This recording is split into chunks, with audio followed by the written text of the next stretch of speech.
कैसे, तो 50% लोग बोलते हैं बस कट रही है,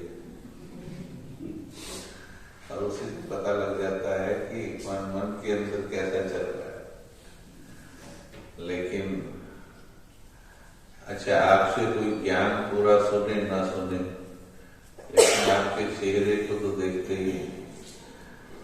हमने एक शब्द पर पिछले कई साल से बहुत प्रयोग किए हैं, आनंद शब्द पर। तो अगर आप किसी से भी मिलो तो एक विधि बताते हैं आपको बात करने की, जिससे आप उनको अपनी ओर खींच भी सकते हो। प्रयोग भी हमने किए इन पर। जब भी कोई पूछे कि आप कैसे हो, तो ऐसे बोलना चाहिए, बड़े आनंद में। क्या बोलेंगे? ऐसे करके दिखाओ, बड़े आनंद में। अच्छा, अभी तो थोड़ा मशीन की तरह कर दिया मेरे कहने से, लेकिन जब फील करोगे कि हमें कौन मिला है, कौन मिला है, भगवान मिला है, तो भगवान मिलने की अपार खुशी होनी चाहिए कि नहीं? अच्छा, आज किसी की 1 करोड़ की लॉटरी निकले और वो उसके बाद किसी को मिले तो कैसे मिलेगा? अपने आप ही वो चेहरे पे आ जाएगा ना, कि वो बिना बताए भी चेहरा बताएगा कि आज क्या भाई चमक रहा है विशेष।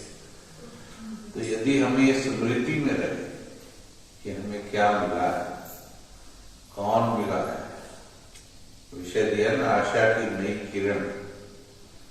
आज पूरी दुनिया को ऐसे खुश दिल आनंद स्वरूप आत्माओं की जरूरत है, वरना करोड़ों होते भी लोग कैसे हैं, सुखी की दुखी।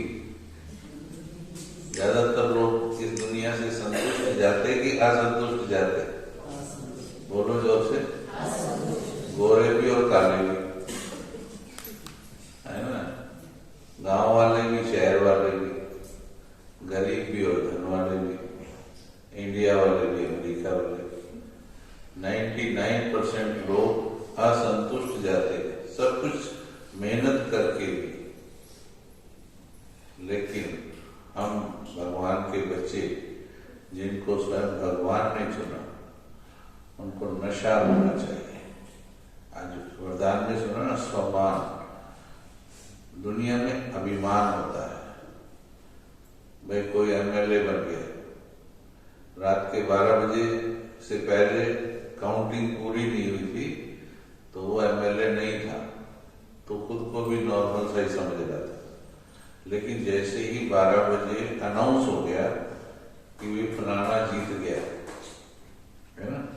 अच्छा, उसकी तो बात छोड़ दो, उसके बेटे का क्या हाल होगा ये बताओ।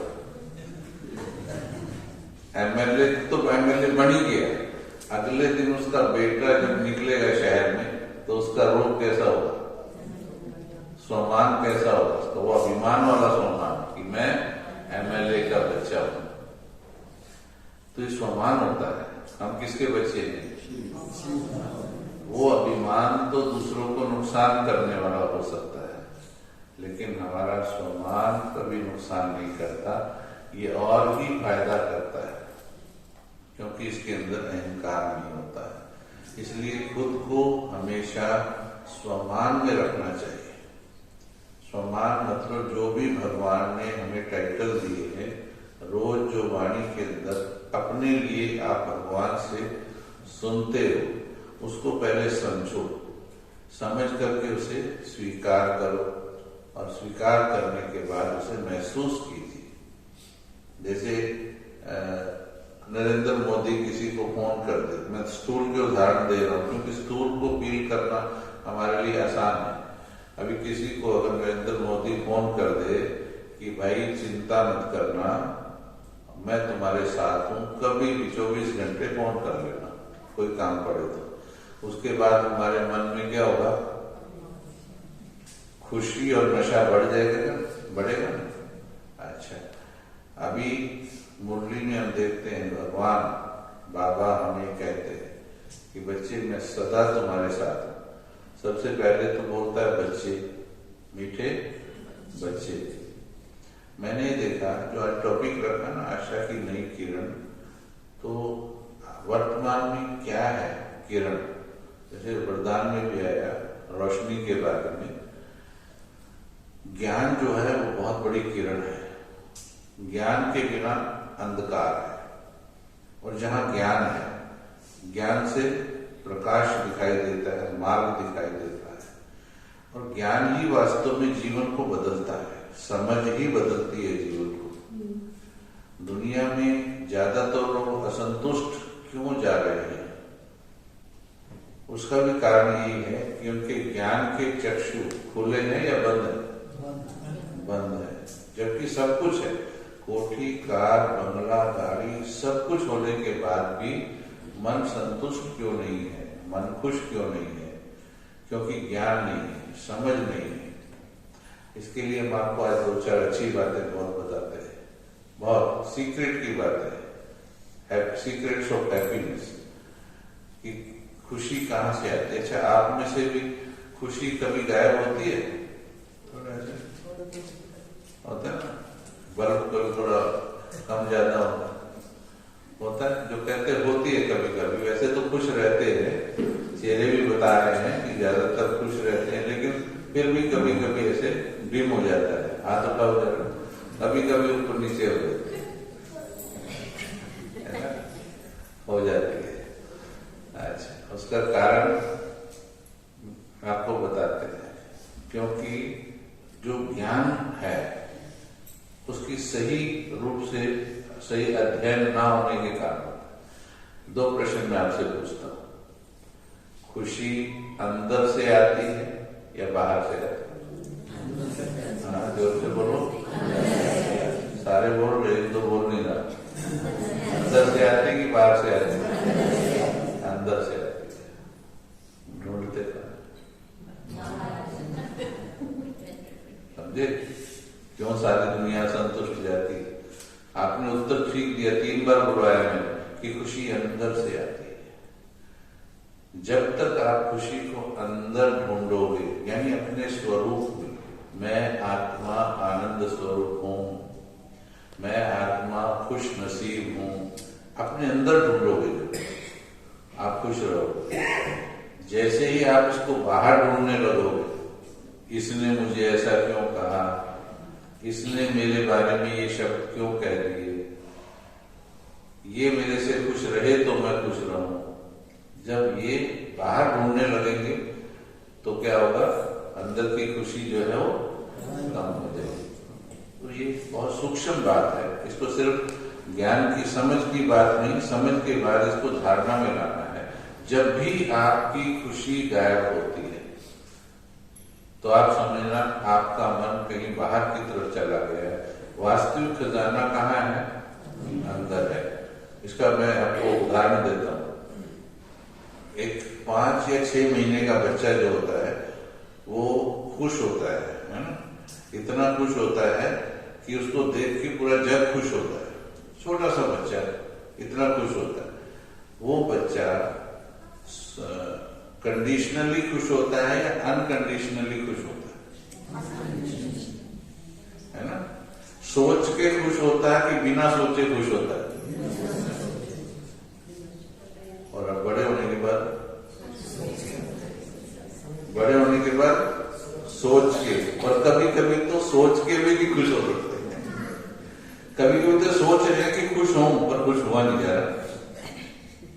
समझ रहे? आज दुनिया का यही हाल है, सोच रहे हैं कि खुश हों लेकिन खुश नहीं हुआ जा रहा, सोच के भी खुश नहीं। तो जब हम बनाए गए थे, भगवान ने जब बनाया तो देवी देवता के रूप में बनाया, तब तो नेचुरली 24 आवर हैप्पीनेस थी। 2500 साल सतयुग और त्रेता हम नेचुरली खुश थे, स्वभाव से खुश थे। लेकिन धीरे धीरे धीरे वो बदल गया, ज्ञान अज्ञान में बदल गया, सोल कॉन्शियस बॉडी कॉन्शियस में बदल गई, और कुछ चीजें हमने बाहर से गलत सीख ली, जाने अनजाने। और इस जीवन में भी आपने इस जीवन में जाने अनजाने में गलत चीजें सीख ली। और वो कैसे सीख ली उसका उदाहरण मैं आपको एक एक्सरसाइज से देता हूं। जैसा मैं कहूंगा वैसा करेंगे, बैठे बैठे कर लो, जैसा मैं कहूंगा वैसा करेंगे, मेरे बोलने के अनुसार करना, ठीक है। सभी बैठे बैठे अपने पाँव को हाथ लगाओ, अभी अपने घुटनों को हाथ लगाओ, अभी अपने पेट को हाथ लगाओ, अभी अपने कंधे को हाथ लगाओ, अभी अपने मुंह को हाथ लगाओ। हाँ ऐसे करो, मुंह को हाथ लगाओ। बहन जी साथ देखना सबको अच्छी तरह से। हाँ जी देखो देखो बहन जी कहाँ लगा रहे आदमी, मुंह को हाथ लगा रहे।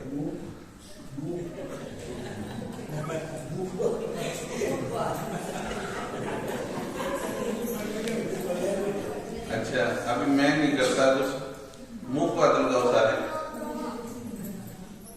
देखो अभी तो बदल के साथ, पहले तो यहाँ लगाते थे सारे, ये मुंह है क्या? और मैंने 4-5 बार एक्सरसाइज करवाई, फिर भी बड़े ऐसे मस्ती से लगा रहे, बुद्धि लगा ही नहीं रहे, बुद्धि फेल हो गई। जबकि आपको पहली क्लास से भी पहले बता दिया गया था कि ये है मुंह, this is your mouth, this is your ears, this is your eyes.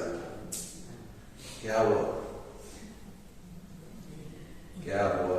क्यों गलती हुई? छोटा सा एक्सरसाइज था, इसी में सीक्रेट है कैसे हम दुनिया से गलत चीजें सीख लेते हैं। ठीक, हाँ क्या हुआ? हाँ तो गलती किसकी? मेरे तो गलती नहीं ना। कहीं तो मेरे सिर पे ठोक देते हैं, बोले आपने गलत किया इसलिए आपने गलत। पर आप, मैं भी सावधान हूं। मैंने पहले क्या बोला था, 3 बार बोला मैंने बड़ी सावधानी से, जैसा मैं मैंने ये नहीं कहा था जैसा मैं करूंगा वैसा तुमको करना, मैंने कहा था जैसा मैं बोलूंगा वैसा तुमको करना। पर आपने ऐसा नहीं किया, जैसा आपने किया वैसे। हाँ देखो आपको समझ ही नहीं आई थी बात। अपने आप ही आपके मन ने ये फोटो कैच कर ली, बोले ये सिर पे लगा रहे, तुम भी सिर पे लगा रहे, ये एक्सरसाइज होगी सिर।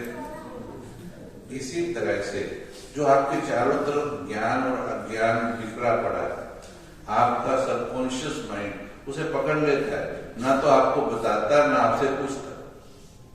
इसीलिए 6 महीने के थे हम बहुत खुश थे, लेकिन 9 महीने का बच्चा, देखो 6 महीने और 9 महीने 3 महीने का अंतर, 9 महीने का बच्चा शर्तों पे खुश रहना शुरू कर देता है। देखना 9 महीने के बच्चे को आपको एक खिलौना पकड़ा, अब उसकी मुट्ठी बंद होने लगती है, वो चीजें अपनी तरफ खींचने लगता है। 1 साल का आएगा कुछ और चीजें खींचेगा, 2 साल का कुछ और चीजें, बचपन में छोटी चीजें, बड़ा होगा बड़ी चीजें बदलती है, स्वभाव वही होता है। उसके बाद वो अपना जो मूल स्वभाव है, ध्यान से सुनना, ये ज्ञान, ये आशा की नई किरण हमें क्या दिखाती है, ये फिर से हमें वो सत्य का दर्शन कराती है जो हम भूल गए। 9 महीने के बाद पूरा जीवन मृत्यु पर्यंत फिर ये पाठ मन भूलता नहीं। उसको खुश रहने के लिए चीजें चाहिए, आज ये चीज चाहिए, आज ये चीज चाहिए, आज ये चीज चाहिए। चीजें बदलता रहेगा, मनुष्य बदलता रहेगा, संबंध बदलता रहेगा, स्थान बदलता रहेगा, पर उसको चाहिए कुछ खुश होने के लिए। कैसा हो गया? अभी खुशी कैसी होगी? कंडीशनल। ठीक है, इसके लिए एक मंत्र याद रखा करो, बोलो आग लगे चाहे बस्ती में, आग लगे चाहे बस्ती में। ऐसे करो, थोड़ा मुस्कुराओ। आग लगे चाहे बस्ती में, आग लगे चाहे बस्ती में, हम रहेंगे मस्ती में। हम रहेंगे मस्ती में। भाई बस्ती में आग लगानी नहीं है आपने, है ना? अच्छा 1-2 को तो टेंशन होगी, करण भाई क्या बोल रहे हैं, बस्ती में आग लगी और हम मुस्कुरा रहे हैं। इसका कहने का भाव क्या है? मानो फायर ब्रिगेड वालों के पास फोन आता है कि भाई फलानी जगह आग लग गई, फलाने घर में आग लग गई, तो वो उनका ध्यान पहले किस पर होता है? उस घर पर होता है कि खुद पर होता है? खुद पर होता है, घर पर होता है? कैसे खुद पर होता है? ध्यान रखते हैं। हाँ, ध्यान रखते हैं। पहले वो अपनी सेफ्टी का ध्यान रखते हैं। बिना वो फायर सूट डाले कूदेंगे नहीं, बिना पानी टैंक में लिए हुए जाएंगे नहीं। तो ऐसे ही अगर दुनिया में आग लगी और दुनिया में विकार, बुराइयां, क्रोध, अहंकार फैला, तो हमें भी पहला ध्यान किस पर रखना? पहले खुद पर। अगर दुनिया में दुख फैला हुआ है, पहले ही टेंशन में है सारी दुनिया, तो पहले हमें ध्यान किस पर रखना है? अपनी खुशी पर। हम खुश रहेंगे तो दूसरों को खुशी बांटेंगे, या दुखी होकर खुश बांट सकते हैं? बोलो, नियम क्या है? खुश रह के बांट सकते हैं। लेकिन दुनिया ने ये पाठ पढ़ा दिया, ऐसे एक्सरसाइज कराई ना, हमने दुनिया से सीख लिया। जैसे ही छोटी सी बात होती है, चाहे घर में हो, पड़ोस में हो, कुछ भी हो, तो सबसे पहली गलती हम क्या करते हैं? हमारी खुशी को गायब कर देते हैं। बात होते ही खुशी गायब कर ली, और फिर इच्छा क्या कर रहे हैं कि हम अपने घर में क्या ले आए? खुशियां ले आए। ये गलत है। सबसे पहले आप अपनी खुशी को मेंटेन रखो। एक और आपको बात सुनाते हैं, जिसकी मस्ती जिंदा है उसकी हस्ती जिंदा है। क्या बोला? जिसकी मस्ती जिंदा है उसकी नहीं तो जबरदस्ती जिंदा है। आज दुनिया में देखो, जी तो रहे हैं, बस जी रहे हैं। तो ये जो ज्ञान है, इतनी समझ है, मैं आपको बताता हूँ। गीता में कहा गया, जो हुआ, बोलो बोलो, और जो हो रहा है और जो होने वाला है, सिर्फ 3 छोटे छोटे सेंटेंस हैं। ज्ञान की किरण ऐसी है, अगर समझ में आ गया, ये सिर्फ 3 शब्दों में आपका पूरा जीवन अचल अडोल हो सकता है। 3 शब्द आपके जीवन को संपूर्णतः खुशनुमा कर सकते हैं, अगर समझ में आ जाए, अगर वो ज्ञान का प्रकाश आ जाए। वो शंकर जी को दिखाते हैं, तीसरा नेत्र है, लेकिन वो ऐसे बंद रहता है, खुला रहता है।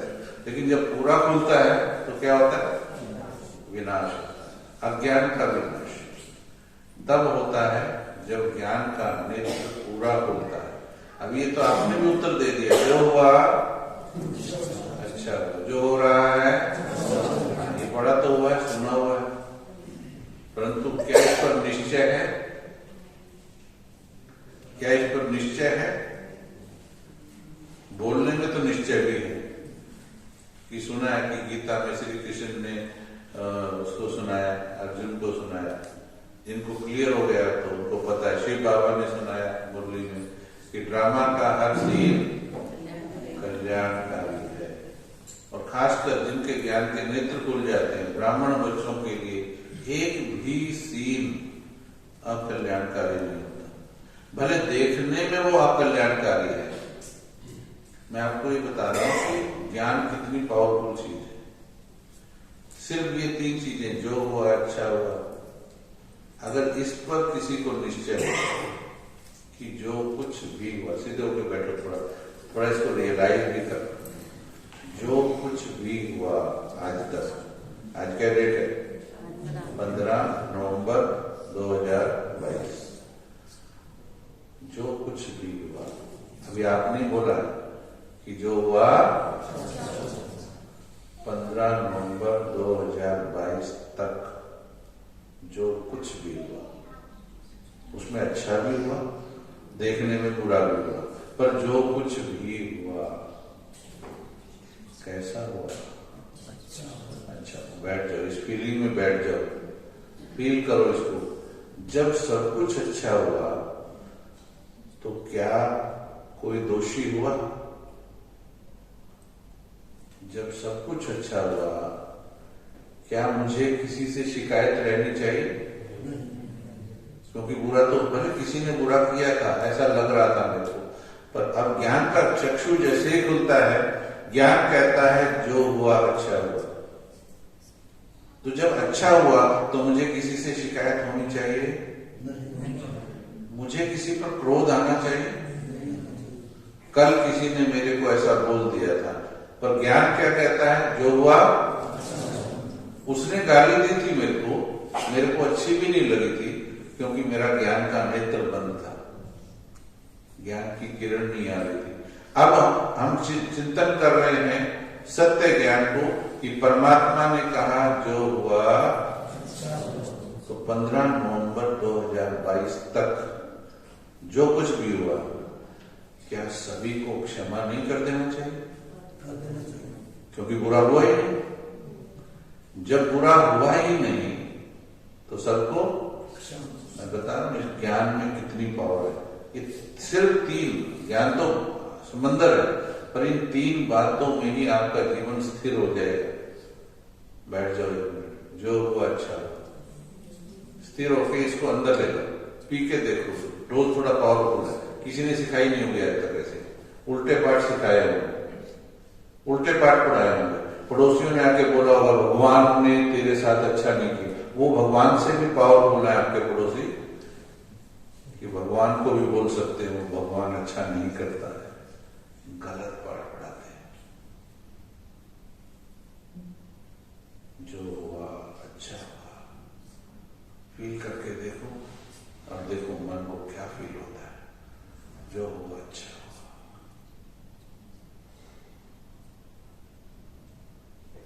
अंतर मन को फील करो, कैसा लग रहा है ये पाठ, फील करो। ये सुनते ही मन टिक रहा, स्थिर होता जा रहा।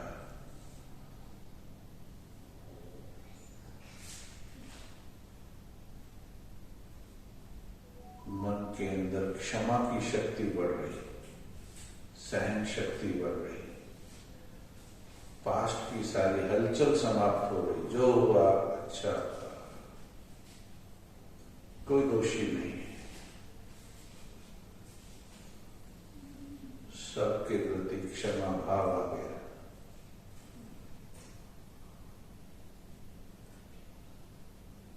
कोई बुरा लगेगा ही नहीं। मुझे मिला, मेरे कर्मों का मिला। जो भाग में था वो मेरे पास भाग आया, जो मेरे भाग का नहीं था वो मेरे पास से भाग गया। जो हुआ अच्छा।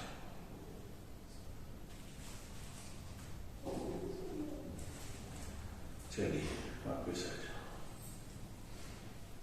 अभी एक पोर्शन बताया मैंने, कैसा लगा? ठीक है। जैसे जैसे अंदर जाएगा ना ज्ञान हृदय में, आप देखना। अभी तो शुरू किया मैंने, अनुभव कराना शुरू किया। अगर ये आपने खुद को अनुभव करा लिया, सत्य अनुभव करा लिया, ये ज्ञान नई किरण है जीवन में, नई किरण जो किसी और ने नहीं दिखाया। ये ज्ञान की टॉर्च आपको ये दिखाएगी। इतना मेरे को फल मिला इसका जब मैंने निश्चय किया। कई कई साल के ज्ञानियों को स्थिरता नहीं आती, 20-25 साल के बाद भी मन विचलित होता रहता है, इसने ऐसा क्यों किया, उसने ऐसा क्यों किया। लेकिन जब ये निश्चय करो सब कुछ अच्छा हुआ। आत्मा अपना मित्र, अपना शत्रु स्वयं होता है। मेरा कोई दुश्मन है ही नहीं। मानो किसी ने मुझे गाली दी, ठीक है, अब गाली का प्रभाव मेरे ऊपर किस पर डिपेंड करता है? मेरे पे डिपेंड करता है।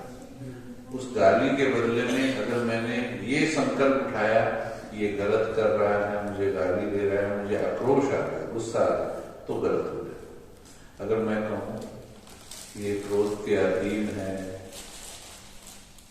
और मैं परमात्मा की संतान हूं, मेरा गुण क्षमा करना है। क्रोध करना मेरा गुण नहीं है, मेरा नहीं। क्षमा करना बचपन में पढ़ा हुआ, क्षमा बड़े को चाहिए छोटन को उत्पात। बड़े कौन होते हैं? क्षमा करने वाले, क्रोध करने वाले। तो हमें बड़ा बनना कि छोटा? बस जैसे ही लक्ष्य चेंज होगा आपका, मुझे तो बड़ा बनना है, बस आप क्षमा करो और मन उसी टाइम टिक जाएगा। जो हुआ जो हुआ। तो आज से पहले सबको क्षमा किया कर दो। एक बार में ना 2-4 दिन इसका अभ्यास करके सबको क्षमा करो। अगर कोई आपकी कुछ चीज ले गया, ठीक है, क्या वो आपकी थी? आज आपके पास में तो कुछ ऐसी चीजें हैं जो आपकी कल नहीं थी, आज आपके पास है। चाहे वो पिता से आई, दादा से आई या किसी और से आई कि नहीं? जो आपके भाग्य का आज मेरे पास है, ये सूट है, ठीक है, ठीक लग रहा है ना? अब दुनिया में सभी के पास ऐसा सूट नहीं, किसी के पास इससे अच्छा भी है और किसी के पास ऐसा डालने के लिए है भी नहीं। परंतु अगर ये सूट मेरे पास है, ये किसके भाग्य का है? ठीक है।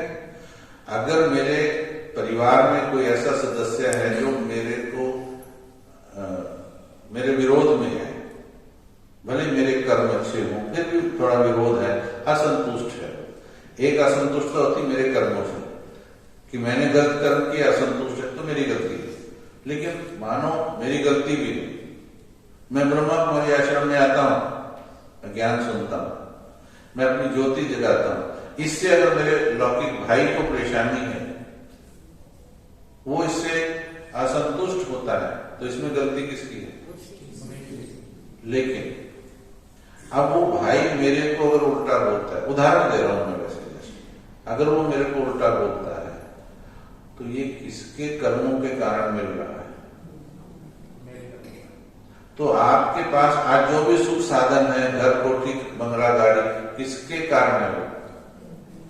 बोलो बोलो। अपने कर्मों के कारण या किसी पड़ोसी के कर्मों के कारण? आवाजों दुख में गालियां मिल रही, कोठियां तो स्वीकार है, अब गालियां भी स्वीकार करें। जो हमें कुछ मिल रहा, नुकसान मिल रहे, गीता में कहा सुख दुख लाभ हानि, मान अपमान, निंदा स्तुति, सर्दी गर्मी, हार जीत, भूख प्यास, जीवन मृत्यु, ऊंच नीच, सब बोला गया। सुख के साथ दुख, वो भी आपके ही करने के कारण। हम सुख तो स्वीकार कर लेते हैं, लेकिन दुख के बाद अज्ञानी बन जाते हैं। ज्ञान की नई किरण कहती है वो दुख भी तुम्हारे ही कर्मों के कारण है, वो कोई ऋण है। ठीक है। शमशान घाट में ये ज्ञान ज्यादा याद आता है, बस भाई के बात सारा लगा है, इतना ही था हिसाब किताब, बोलते शमशान घाट में। ये ज्ञान हमेशा याद रखने का है, हर चीज हिसाब किताब है। जो हुआ अच्छा लग रहा है कि कितनी बार सुना होगा। आज मैं सिर्फ ज्ञान का एक पॉइंट ही पक्का करवा रहा हूं, जो हुआ अच्छा हुआ, इसलिए सबको क्षमा किया। सबको क्षमा कर दो अनकंडीशनली। अच्छा, मैं सबको क्षमा करता हूं तो मेरा हृदय कैसा हो जाता है? फायदा होगा कि नुकसान होगा? भगवान के बैठने की जगह बनेगी या भगवान दूर जाएगा? अब देखो, वैसे ही खुरापात करने वाले इंसानों को दिल में बिठाया हुआ। कोई कहता है मैं इसको भी माफ कर दूं, इसको भी कर दूं, इसने तो मेरे साथ इतना बुरा किया है, इसको तो जिंदगी भर मत कर। वो जिंदगी भर तेरे खोपड़ी में बैठा रहेगा और जिंदगी भर तेरे अंदर खुरापात करता रहेगा बैठ के। भगवान को बैठने नहीं देगा, तेरा योग लगने नहीं देगा। वो गलती किसकी? गलती मेरी। मैंने जगह दी ना, अपने दिल और दिमाग में मैंने जगह दी। समझ में आ रही बात है ना? मैंने ही जगह दी। तो ये ज्ञान की टॉर्च है, दिल में डाल के दे। मुखड़ा देख ले प्राणी दर्पण में, कितना पाप कितना पुण्य तेरे जीवन में। आप देखोगे तो गलती अपनी ही मिलेगी आपको। और मैंने क्षमा कर दिया। अच्छा, दुनिया पाठ पढ़ाती है एक के बदले 2 गाली दो, ब्याज लगा दे। अच्छा, उससे शांति आ जाती है? अभी तो मैंने सिर्फ सुनाया है ज्ञान, तो भी शांति आ गई है। जैसे बोले जो हुआ आत्मा में लग रही बात, दिल में लग रही, इसको अभ्यास करो। आत्मा यहाँ होती है तो वैसे भाव के लिए बोलते जो हुआ। आप अगर पौना घंटा भी इसका अभ्यास करोगे ना, जैसे सुना रहे, आप सबको माफ करके जाओगे यहाँ से।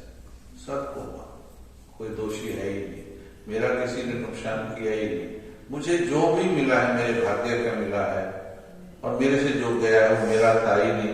लेके क्या आए थे?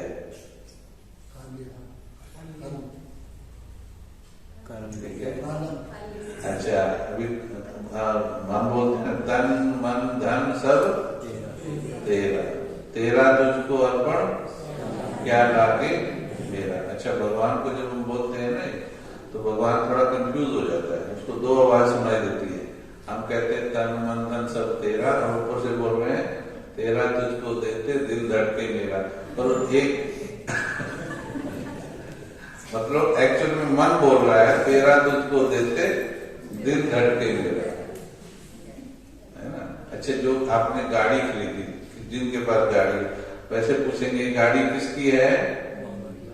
बोलो बोलो बोलो, बाबा की।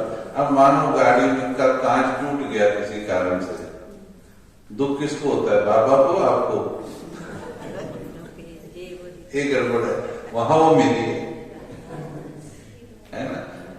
तो बड़ी सूक्ष्मता से समझोगे तो बहुत ही स्थिरता आ जाएगी। जो हो रहा है, दूसरे क्या है? जो हो रहा है अच्छा हो रहा है। इस वक्त जो घटना घट रही है, अगर इसमें स्वीकार कर लो कि जो कुछ भी हो रहा है वो अच्छा हो रहा है।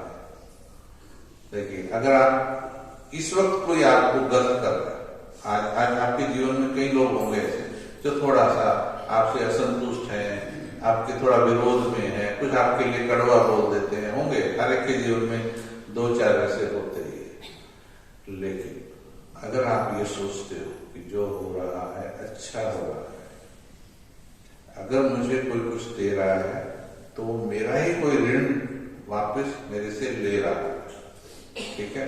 ऐसा सोचने से मन कैसा रहेगा? स्थिर रहेगा। अच्छा, आपके पास वो जब आएगा, आपका व्यवहार उसके प्रति कैसा रहेगा? शांत और धैर्यवान रहेगा। अच्छा शुरू कैसे होता है? जब मैंने कहा जो हो रहा है अच्छा हो रहा है, उस वक्त यहां क्या हो रहा है? फील करो। जब मैंने कहा जो हो रहा है बहुत अच्छा हो रहा है, तो यहां क्या हो रहा है? शांति या अशांति? शांति। तो अच्छा तो शुरू हो गया। अब मैंने कहा ये क्या हो रहा है, ये क्यों कर रहा है, ये गलत कर रहा है, क्या हो रहा है? गलत तो होना शुरू हो गया। कौन कर रहा है गलत? हम खुद कर रहे हैं। बड़ी सूक्ष्मता है, इसको समझिए। दुनिया ने उल्टे पाठ पढ़ाए हैं, आज भूल जाइए। ये मत सोचिए अभी तक जो पाठ पढ़े हैं सारे ठीक पढ़े, नहीं। बहुत wrong attitudes, wrong belief systems. मैं स्कूल में गया, नारायणगढ़ की बात है, मैं स्कूल में गया तो वहाँ टीचर्स का भी क्लास था और स्टूडेंट्स का भी क्लास था। टॉपिक मेरा था honesty is the best policy, ईमानदारी बड़ी अच्छी नीति होती है। तो मैंने 9वीं क्लास के बच्चों को पढ़ाया, तो 1 घंटे के अपने भाषण से मैंने बच्चों को कन्विंस कर दिया। तो बच्चे बोलते हैं हाँ सर ठीक है। उनसे पूछा कैसे चलना चाहिए, बोले ईमानदारी पे चलना चाहिए। बच्चे बोले, बच्चे हैं नरम बुद्धि है तो सीखे। अब मैं गया टीचर्स के पास, 50 टीचर थे। टीचर्स की क्लास में मैंने टॉपिक लिखा बोर्ड पर, honesty is the best policy. इतने में सिर्फ लिखा था भी, इतने में टीचरों में से एक बोल पड़ा, भाई साहब आजकल नहीं चलती है बात। कौन बोला? टीचर। आजकल नहीं चलती, ईमानदारी से काम नहीं चलता। जैसे हम भी बोलते हैं गुस्से के बिना काम, हाँ जी देखो, गुस्से के बिना काम चलता है। बोलो चलता है कि नहीं चलता है? अब बोल नहीं रहे, कंफ्यूज हो गए, ना तो ये बोल पा रहे ना ये बोल पा रहे। क्योंकि ये बोले तो भी फंसे, मैं फिर भी फंसाऊंगा। ये बोले तो भी फंसे, क्योंकि गुस्सा करते हैं। अगर ये बोले कि गुस्सा के बिना काम चलता है तो मैं पूछूंगा क्यों करते हो? फिर क्यों करते हो अगर काम चलता है ना। अगर ये बोलोगे कि गुस्से के बिना काम नहीं चलता है तो सुन लो उस टीचर को मैंने क्या जवाब दिया। मैंने उसको बोला भाई साहब मेरे से गलती हो गई, मैंने 9वीं क्लास के बच्चों को गलत पाठ पढ़ा दिया, क्योंकि स्कूल छोड़े हो गए 30-35 साल। मेरे को बचपन में यही पढ़ाया गया था, honesty is the best policy. मेरे को ये पता नहीं पॉलिसी चेंज कब हो गई,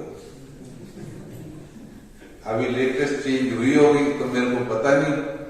तो मेरे साथ चलो और मैं दोनों हाथ जोड़कर बच्चों से माफी मांगूंगा और अपना लिखा हुआ मिटा दूंगा, और आप वहां लिखना बोर्ड पे और बच्चों को बोलना कि प्यारे बच्चों, honesty is not now the best policy.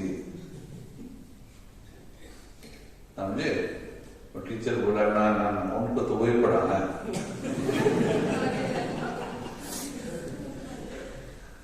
समझे। मतलब उनको पढ़ाना है कि ईमानदारी अच्छी नीति है, और खुद क्या मानना है, ईमानदारी से काम नहीं चलता।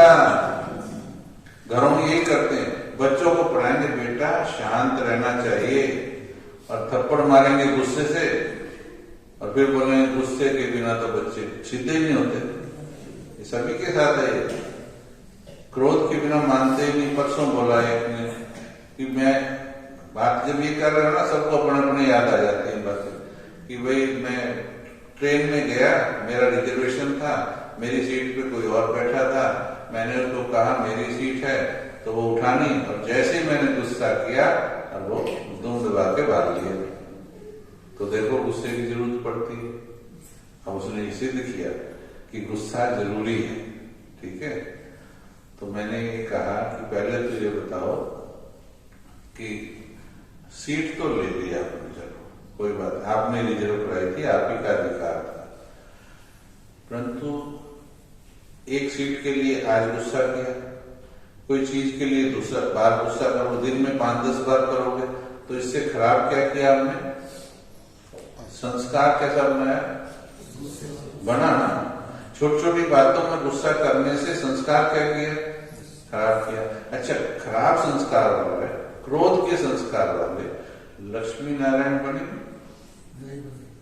क्वालिटी वाले देवता बनेंगे, प्रजा वाले देवता तो बनेंगे पर क्वालिटी वाले देवता नहीं। अब सोचो, सिर्फ एक सीट के लिए आपने देवता की सीट छोड़ दी।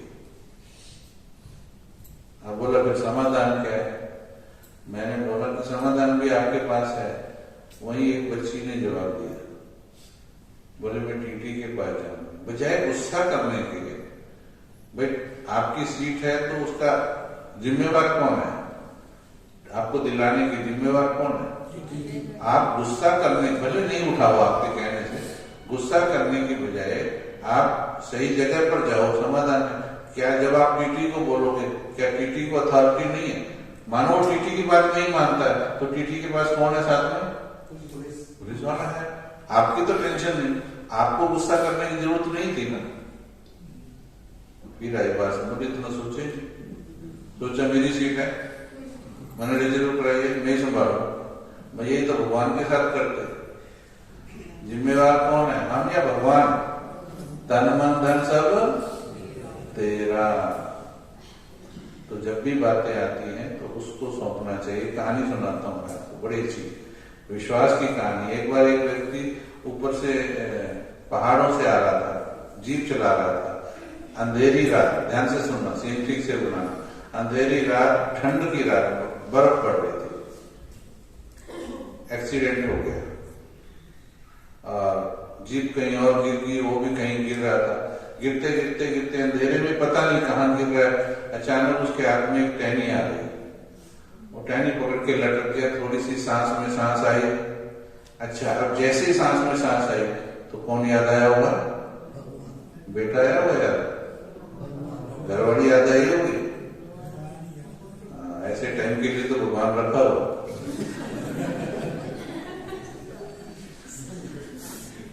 ऐसे टाइम के लिए रखा हो उसको, है ना। वैसे बोला मंदिर में मूर्ति के दरबार में जब बुलाऊंगा तो आना।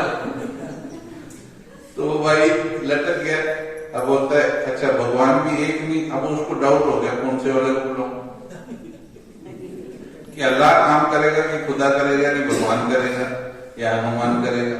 तो उसने सबको लपेट दिया, कहता है हे प्रभु, हे अल्लाह, हे भगवान, हे वाहेगुरु, हे देवी मैया, हे सारी माताएं सब लपेट दी, मुझे बचा। अब भगवान तो है और इसी काम के लिए भी है, बच्चों को बचाने के लिए। तो उसकी पुकार वहां तक पहुंची तो ऊपर से आवाज आई, बच्चा है मेरे पास तेरी आवाज आ गई है, मैं तेरे को बचा लूंगा, एक छोटा सा काम कर। कहता है यहाँ मैं बीच में एक टहनी पे लटका हूं, यहाँ क्या काम करूंगा?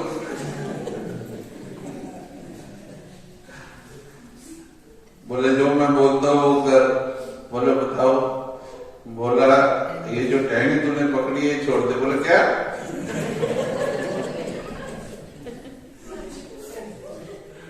उसको विश्वास नहीं हुआ। बोला ये जो टहनी पकड़ी है ये छोड़ दे। छोड़ी होगी, छोड़ी होगी। अच्छा अब यहाँ चिंतन ये करते हैं हम, उसको टहनी पे विश्वास है कि भगवान पे?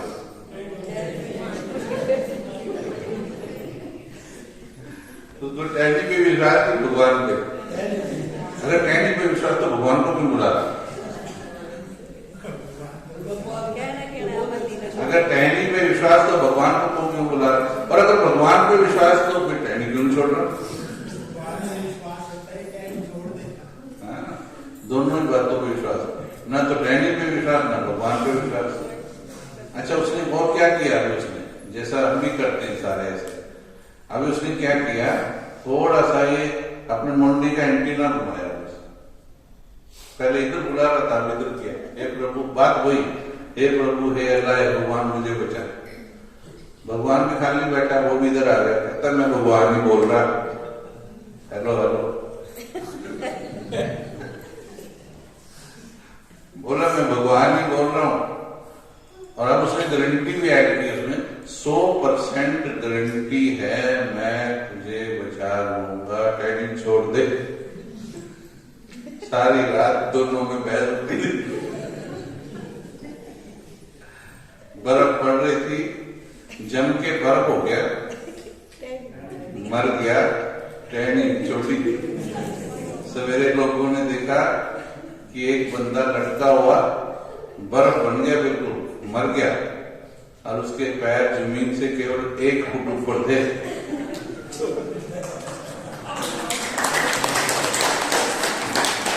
अब वो भगवान क्यों प्रेरणा दे रहा था कि छोड़ दे, नजदीकी है बचेगा, लेकिन वो भगवान की प्रेरणा नहीं मानी।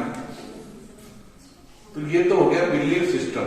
ये मैंने कहानी सुनाई विश्वास पर, यकीन नहीं है, निश्चय नहीं हो रहा है। तो ईश्वरीय महावाक्य जो हो रहा है अच्छा हो रहा है, ईश्वरीय महावाक्यों पर यकीन कर।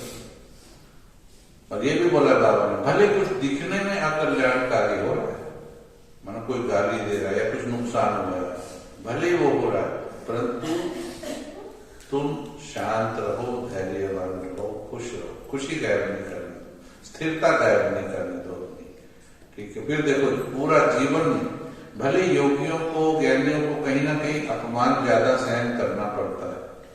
कोई भी मूर्ति अच्छी कब बनती है? जब चोट लगती है। ये उदाहरण सबको पता है, पर जब खुद को चोट लगती है ये उदाहरण सब भूल जाते हैं, सब भूल जाते हैं। पर जो याद रखे और अपनी हर, मैंने भी सीख लिया, मुझे जब कोई गाली दे रहा होता है, जब चल रही होती है, मुझे तब भी आनंद की प्राप्ति होती है। ये मैंने चिंतन से, ज्ञान की नई किरण से अपने अंदर वो किरण जगा दी, क्योंकि मेरे को पता है ये जो गाली, अच्छा अभी तक जो हम अभी तक समझदार बने हैं, वो ज्यादा समझदार किससे बने हैं? प्यार से या उससे, या लोगों की गालियों से, चोट से? समझदार किससे बने? ज्यादा समझदारी किससे आती है जीवन में? सोच के बताओ। ठोकरे खा के आती है, ज्यादा ठोकरे खा के। इतनी तो माँ के बादाम खाने से अकल नहीं आई थी, इतने लोगों की ठोकरें खा के आ गई। तो देख लो अपने जीवन में, आपको कैसे पता लगा कि ये दोस्त है, ये दुश्मन है? आज आपको परख है। जब छोटे थे तो आपको परख नहीं थी कौन दोस्त है, तो दुश्मन है। आज है, क्योंकि कितनों ने धोखा दिया, उस धोखे से समझ में आ गया कि इंसान क्या चीज है। तो धोखों ने ज्यादा सिखाया, हमेशा प्यार भी सिखाता है, स्ट्रगल ज्यादा सिखाते हैं। जिन्होंने जीवन में मेहनत, स्ट्रगल ज्यादा की, संघर्ष ज्यादा किया, तो उनको ज्यादा जीवन में ऊंचाइयां प्राप्त हुई, या जिन्होंने गुलाब के फूलों की स्टेज पे सोए, स्ट्रगल वाले महान बने हमेशा। इसलिए कहा जाता है असफलता एक चुनौती है, स्वीकार करो, क्या कमी रह गई सोचो और सुधार करो, जब तक मिलेगा मंजिल नींद चैन को त्यागो तुम, संघर्ष का मैदान छोड़ मत भागो तुम, बिना किए किसी की जय जयकार नहीं होती, कोशिश करने वालों की कभी हार नहीं होती। जो हुआ जो हो रहा है, देखो बीच बीच में जैसे मैं बोलता हूँ एकदम मन ठंडा हो जाता है। तो दिन में बोलो ना, दिन में अपने अंदर बोलो, आज ये करके देखना, इसमें मान नहीं है हमारा। जो हुआ जो हो रहा है, हमारे भविष्य जो होगा, तो चिंता करेगी, चिंता करते हैं ना, जो होगा वो भी अच्छा होगा। चिंता नहीं करो, प्रभु को समर्पण करके। इसके लिए एक आपको कैप्सूल देते हैं, 4 कैप्सूल है। जब भी कोई बात आए हमेशा मन में बोलो मेरा बाबा बैठा है, बोलो जिम्मेवारी बाबा की है। बाबा की है कि आपकी? अपने सिर पे उठाते उठाते तो देखो क्या हाल हो गए, कितने अच्छे पैदा हुए थे, आज भी देखो छोटे से बच्चे की शक्ल देखो और आज अपनी शक्ल देखो तो बदल गई, टेंशन आ गया लाइफ में, है ना। मेरा बाबा बैठा है, जिम्मेवारी बाबा की है। अब ये भी विश्वास करो, उस आदमी की तरह नहीं, जिम्मेवारी बाबा की है, बाबा सब कुछ संभालेगा। और ये अनुभवी आत्माओं का वो निश्चय है, इस बात पर होता है जीवन में, वो सब संभालता है, उसने गारंटी दी हुई है। और आखिरी है मैं तो बाबा की हो गई, मैं तो। इसको मंत्र को पक्का करो, कैप्सूल आप देखना, इतना भी टेंशन नहीं आ सकता, इतना भी, थोड़ी भी चिंता नहीं हो सकती। भगवान पे किस चीज को निश्चय, हाथ उठाओ। अच्छा, सभी को है, ताली बजाओ। अच्छा, आप ज्यादा समझदार कि भगवान ज्यादा समझदार?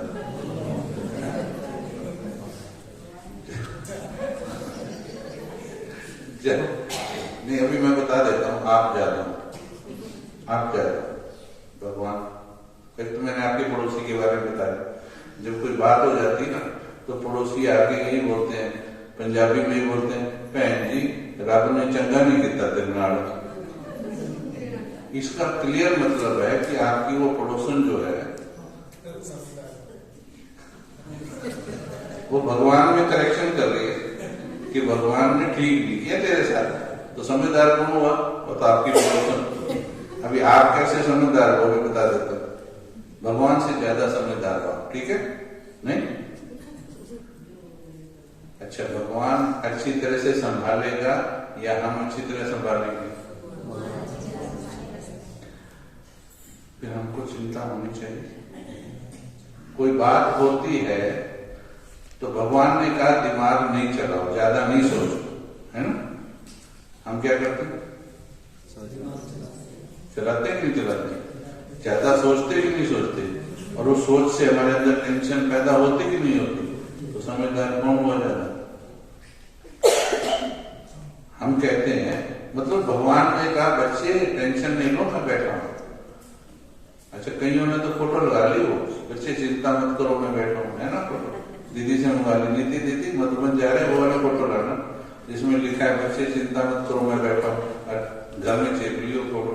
अब बात आई, बातें तो रोज आएंगी, बाबा ने बोला चिंता मत करो मैं बैठा हूं। अब जब बात आई तो बाबा बोले मैं बैठा हूं, बोले बैठा रहे।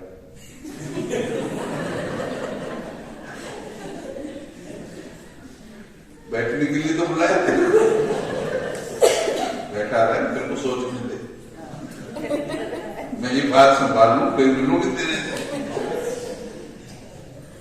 वो कहता मैं बैठ। इसलिए कहा हम ज्यादा समझदार हैं, ये अहंकार त्याग दो, जो होगा भगवान को साथ रखो, जो होगा अच्छा होगा। जिनके साथ प्रभु है, जिनकी स्मृतियों में भगवान है, कंबाइंड रूप में है, वो सदा उसको साथ रखते हैं। क्या उनका अकल्याण होगा? कभी नहीं होगा। अकल्याण का कारण ही है जब हम उससे जुदा होके सारा बोझ खुद उठाते हैं। यही देख लेना सूक्ष्मता में, जब जब आपने बोझ अपने सिर पे उठाया तभी तो टेंशन आया, वरना टेंशन हमारे ब्रह्मा बाबा को टेंशन आया कभी? कितने विघ्न आए, कितनी परेशानियां। सभी एक का इतिहास पढ़ो। 350 नए भाई बहन बैठे, 350 का भोजन बनना था, 11 बज गए, भंडारे में सब खत्म हो गया, 1 बजे घंटी बजती थी। तो भंडारे वाली बहन ने आके कहा बाबा कुछ नहीं है भंडारे में। तो अब जिम्मेवार तो स्थूल में बाबा ही था, जैसे आप अपने घरों में जिम्मेवार रखते हो। तो बाबा ने कहा बच्ची 1 बजे घंटी बजा देना। बच्ची हैरान, वो कह रही है किचन में कुछ नहीं, वो कहता है 1 बजे घंटी बजा देना। अच्छा आज भोग में जलेबी बना, और सुनो। बाहर वाला कोई देखते तो बोले पागल हो गए इंसान। पर जो निश्चय वाले होते हैं उनको दिमाग वाले समझ नहीं सकते, समझ ही नहीं सकते।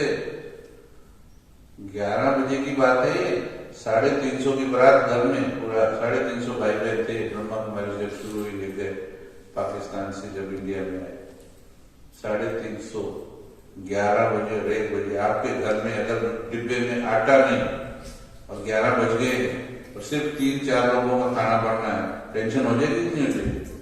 सिर्फ 4 लोगों में, जबकि दुकान गली से उस पार, जेब में पैसा, फिर भी टेंशन हो जाएगी।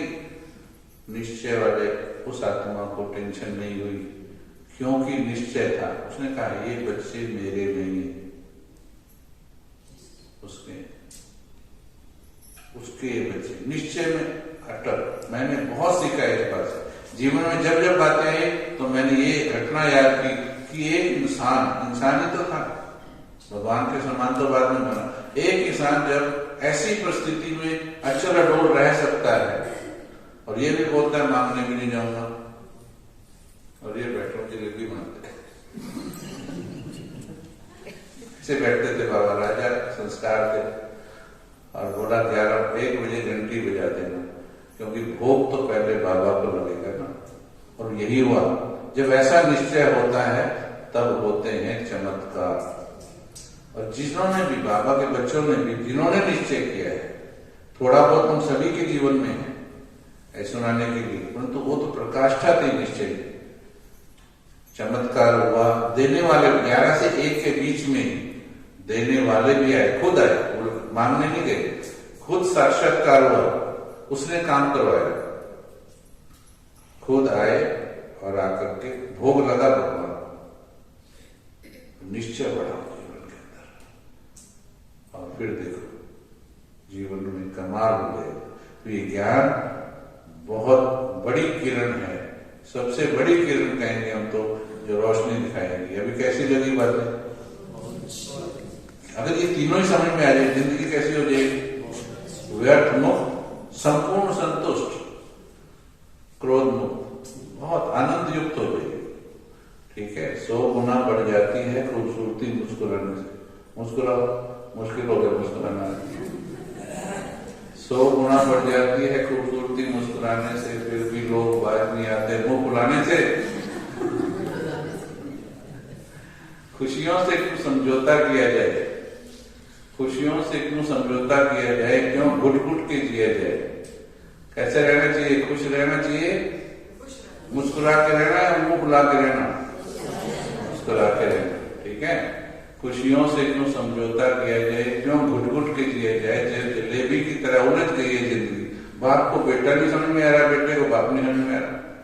जलेबी हो गए संबंध सारे।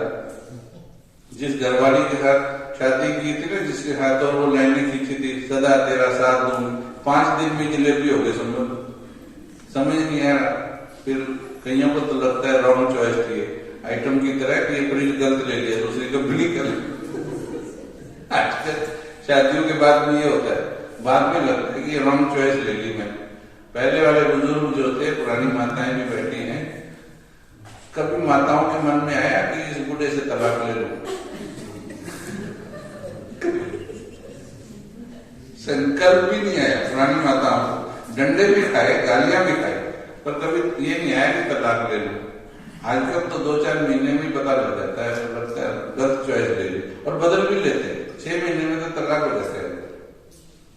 तो इसलिए कहा खुशियों से क्यों समझौता किया जाए, क्यों घुट-घुट के जिया जाए, जब जलेबी की तरह उलझ गई है जिंदगी, क्यों ना चाशनी में डुबा के मजा लिया जाए।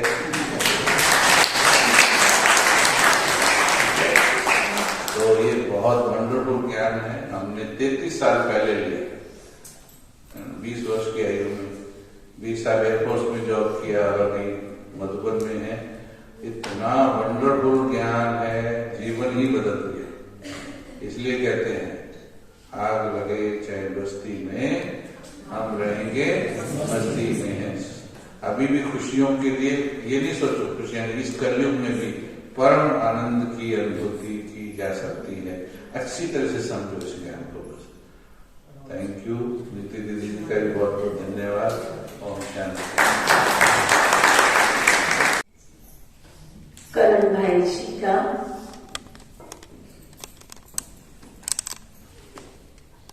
बहुत सुंदर अनुभव युक्त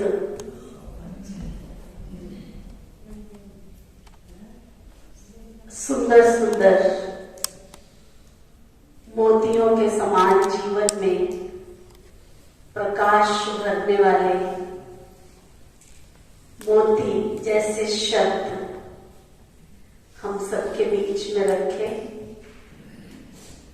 और आशा की नई किरण हम सबके जीवन में नया सवेरा लेकर आएगी, ऐसा मैं उम्मीद करती हूँ। तो आदरणीय करण भाई जी का बहुत बहुत तहे दिल से धन्यवाद।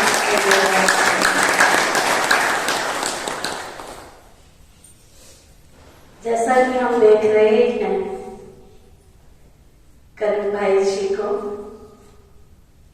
आज से 27 साल पहले, 28 साल पहले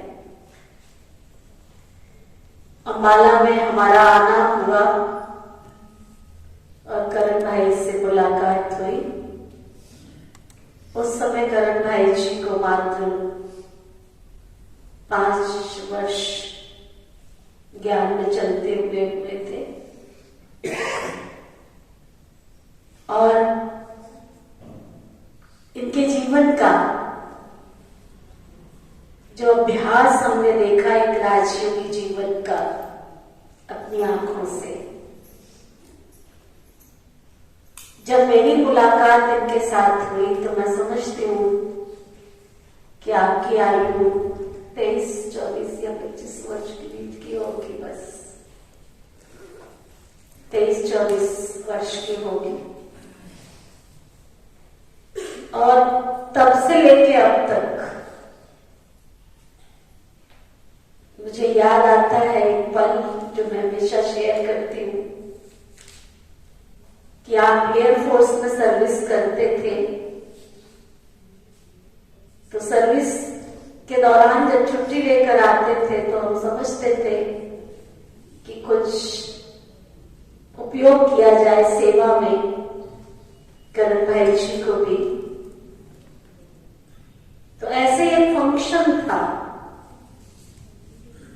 तो उस समय फंक्शन को मैं कंडक्ट कर रही थी, तो मैंने कहा करण भाई जी आप थोड़ा संस्था का परिचय देंगे। तो करण भाई जी ने हाँ जी का संस्कार जो इनके जीवन में था, अच्छा जी और हाँ जी। तो जब ये मंच पर आए और माइक इनके सामने था, ओम शांति के अलावा एक शब्द भी मुख से नहीं निकला। मैं इनकी ओर देखती रही तो मैंने समझा कि कोई बात नहीं है। तो ये कहकर के कि आप एक योगी आत्मा हैं और आप मनसा के द्वारा वाइब्रेशन से सभा को दे रहे हैं, बस। और उसके बाद जो इस योगी आत्मा ने अपने ऊपर मेहनत की, मेमोरी पावर का एक कोर्स डेवलप किया इन्होंने अपनी मेहनत से,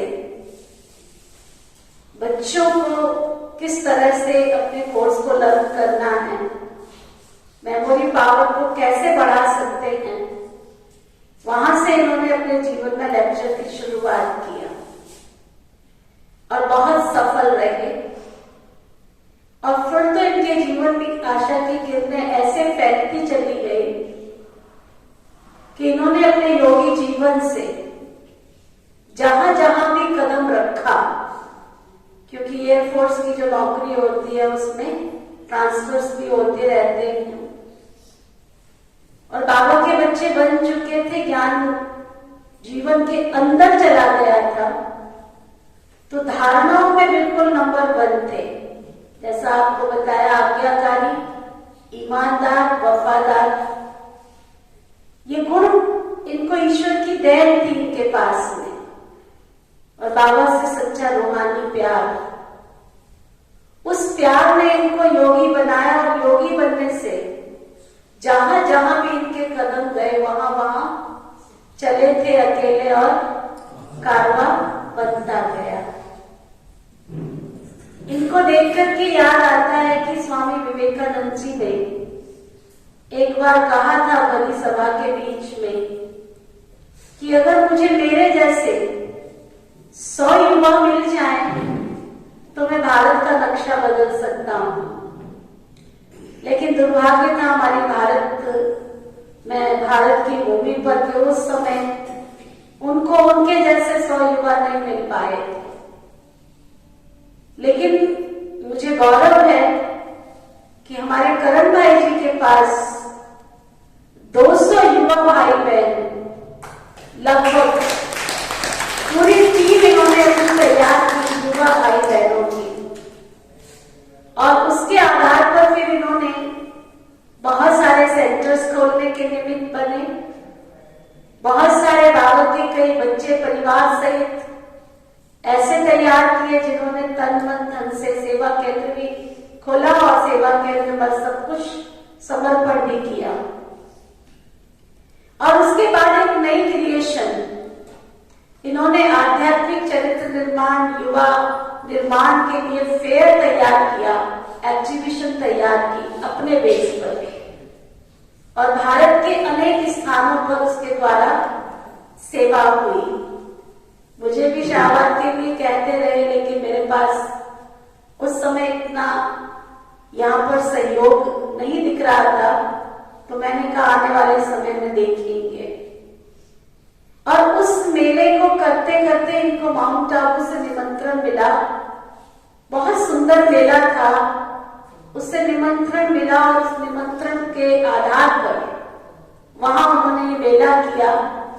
और वो मेला इतना प्रभावी रहा कि इनको अम्बा माँ की अम्बाला की धरती से आबू अब्बा के घर लेकर के चला गया। और वर्तमान समय में आप माउंट आबू में तपोवन है, वहां पर बहुत सुंदर उस तपोवन में आपको स्थान दिया गया है। तो आप आबू अब्बा के घर के निवासी बन गए। अम्बाला से यात्रा शुरू हुई और आबू में जाकर के वहां स्थिर हुई है। और अभी जो कोरोना हुआ उस काल में आपने बहुत सुंदर योग की भट्टियां, योग के कार्यक्रम ऑनलाइन कराए, तो हजारों भाई बहनों को मन से सशक्तिकरण देकर सशक्त बनाया। तो आज इस बाबा की शाहबाद की भूमि में आपने बचपन से 23 साल की उम्र के बाद जब ज्ञान मिला, जब भी इन्होंने अम्बाला आना तो शाहबाद जरूर आना और यहाँ की सेवाओं में आपका पूरा योगदान रहा है। यहाँ के हर गांव में जहाँ जहाँ हमने सेवाएं शुरू की, वहाँ वहाँ आपने भी जाकर पूरी अपनी भावनाओं का सहयोग दिया और बहुत ही अपने प्यार भरे वात्सल्य से अनेक आत्माओं को जीवन दान भी दिया। तो आज शाहबाद में आने पर आपका बहुत बहुत तहे दिल से अभिनंदन है, अभिनंदन है। जिन्हें जो घटना बताई ना, वो उस दिन जो फेलियर हुआ, ट्रेन पर ही मैं गिर गया, बैठाया पकड़ करके, वही मेरे जीवन का परिवर्तन का क्षण था। उस दिन मैं पूरी तरह से फेल हो गया था। अच्छा, बहन जी ने, मैं गंभीर रहता था तो बहन जी ने सोचा एयरपोर्ट में है, गंभीर है, तो बोल, लेकिन पब्लिक में बोलने का अनुभव नहीं था। वो अचानक ही बहन जी ने बोल दिया कि भाई परिचय, और उसमें फेल हुआ। उसके बाद संकल्प किया कि अब फेल नहीं होगा, अब उठना है और करना है। और आज 10,000 भाई बहन बैठे हों या 1 लाख बैठे हों, अब वो घबराहट नहीं होती। और बाबा ने इतना, और यहीं से शुरू हुआ, शाहबाद से ही शुरू हुई वो कहानी। और आप में से कई किसान भी हो गए, तो हम यहाँ पर बिना केमिकल्स की खेती करते हैं मधुबन में, यौगिक खेती। तो जिन्हें वो ट्रेनिंग लेनी हो तो वो आकर के ग्रुप बना करके वहाँ आए, आपको यौगिक खेती की भी ट्रेनिंग दी जाएगी। अभी उसमें 13 एकड़ में आलू लगाए हैं और अनेक तरह की फसलें वहाँ पर लगाते हैं, और जिसकी दवाइयाँ यूज नहीं करते, शुद्ध यौगिक खेती करते हैं। तो कभी भी आप आए, जो संबंधित हैं इससे, आकर के वह ट्रेनिंग ले सकते हैं।